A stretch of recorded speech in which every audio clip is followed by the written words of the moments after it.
माझं नाव पांडू आहे. मी एक सेक्स वर्क करू आणि एक सेक्स वर्करचा मुलगा आहे आणि मी एक देवदासी आहे. पाहिजे ना. माझं शरीर पुरुषाचं असला तर माझं मन माझं बाईचं आहे. मी एक पोरगी दत्तक घेतलोय. हिचं नाव सोनू आहे आणि ही HIV पॉझिटिव्ह आहे आणि मी निगेटिव्ह आहे.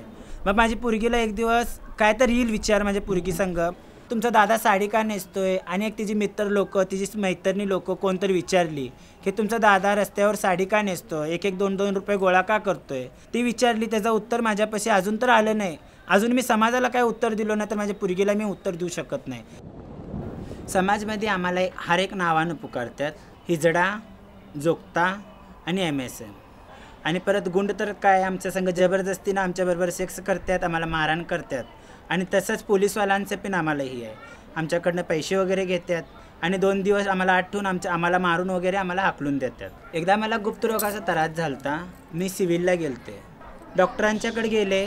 एका डॉक्टर होता, ते मला बघितला. मला बघून तो बाहेर गेला उठून. ते 4 डॉक्टर लोक येऊन अशी मला बघायला आलती की कवा बघितलं नसल्यासारखं. माझ्या संग काय ट्रीटमेंट वगैरे दिलं नाही. मी ट्रीटमेंटसाठी गेलते का म्हणजे खूप मला त्रास व्हायला आलता. तर इथनं मी निघून रागना माझे मी आले उठून. आता काय करू देवा म्हणून मी गेले प्रायव्हेट दवाखान्यात. प्रायव्हेट दवाखान्यात गेल्यावर माझ्याकडनं खूप पैसे घेतले आणि एवढं पैसे माझ्याकडनं होतं पिन. आपण मागं सरकलं तर मी संग्रामला जॉईंट झालो. माझे विचारही बदलले.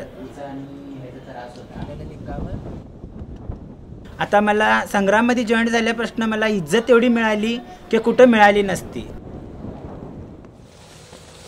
मला साडी नेसू वाटते, मला ड्रेस घालू वाटते, मला काय पाहिजे ते मी करू वाटतंय मला.